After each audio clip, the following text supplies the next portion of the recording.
तो आज के वीडियो में हम लोग बात करने जा रहे हैं कि काम के स्ट्रेस को कैसे कम करें। जनरली जब आदमी काम करता है उसमें टारगेट्स होते हैं कि ये रिजल्ट्स आने चाहिए इतना देर काम करने के बाद, और उसकी रिस्पॉन्सिबिलिटी आती है। और कई बार लोगों को काम से स्ट्रेस हो जाता है कि ये रिजल्ट आ पाएगा कि नहीं, या फिर ये रिजल्ट जो होगा बाकी लोग के कंपैरिजन में कैसा होगा।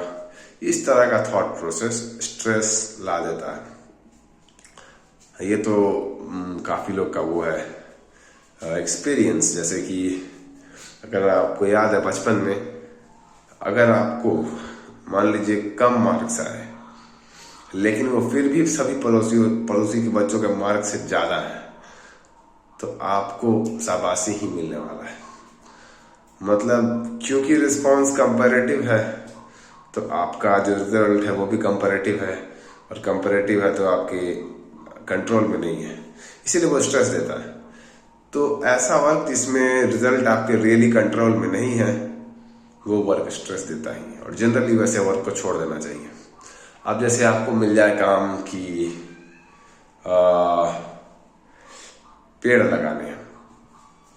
पेड़ लगाने हैं और आपका कोई कंट्रोल नहीं कि कोई कितना काटता है, तो आप 200 लगाए 400 कट गया और आप स्ट्रेस में चले जाइएगा।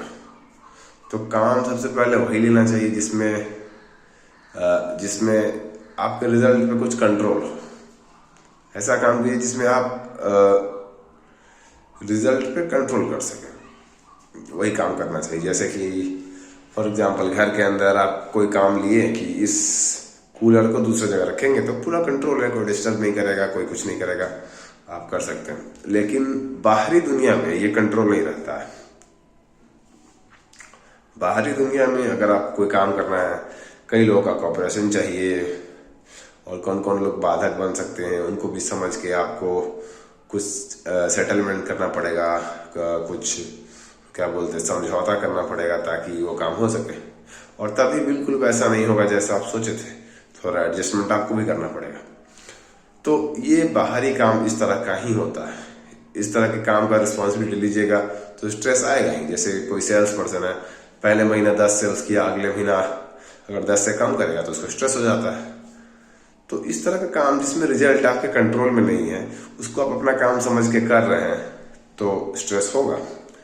लेकिन इसके जगह अगर आप उसको अलग नजरिए से देखें, जैसे मेरा काम है पूरा एफर्ट लगा के अच्छे से अपना काम करना, वो आप हर मंथ कर सकते हैं, रिजल्ट आ जाना है। और आप हर मंथ अच्छे से बात कर सकते हैं सेल्स कॉल के लिए, अच्छे से जो भी प्रोटोकॉल है उसको फॉलो कर सकते हैं, और आप टारगेट रख सकते हैं कि आप इसको कंटिन्यूसली 6 महीने करेंगे। ये आप अचीव कर सकते हैं क्योंकि इसमें आप सिर्फ आप ही इन्वॉल्व हैं। लेकिन वो काम जिसमें बहुत सारे लोग इन्वॉल्व हैं, उसको करने का पूरा रिस्पॉन्सिबिलिटी अगर कोई एक आदमी ले ले तो स्ट्रेस आएगा ही। तो उसके बदले अगर आप इंडिविजुअल हैं तो आपको ऐसा रिस्पॉन्सिबिलिटी लेना चाहिए जैसे कि हम ऑनेस्टली जो आपका काम है उसको समझेंगे और सही डायरेक्शन में एफर्ट लगाएंगे। ऐसा टारगेट रखना चाहिए जो आप कर सकते हैं। तो टारगेट ऐसा रखना चाहिए जो आप कर सकते हैं, इसी से स्ट्रेस कम आता है।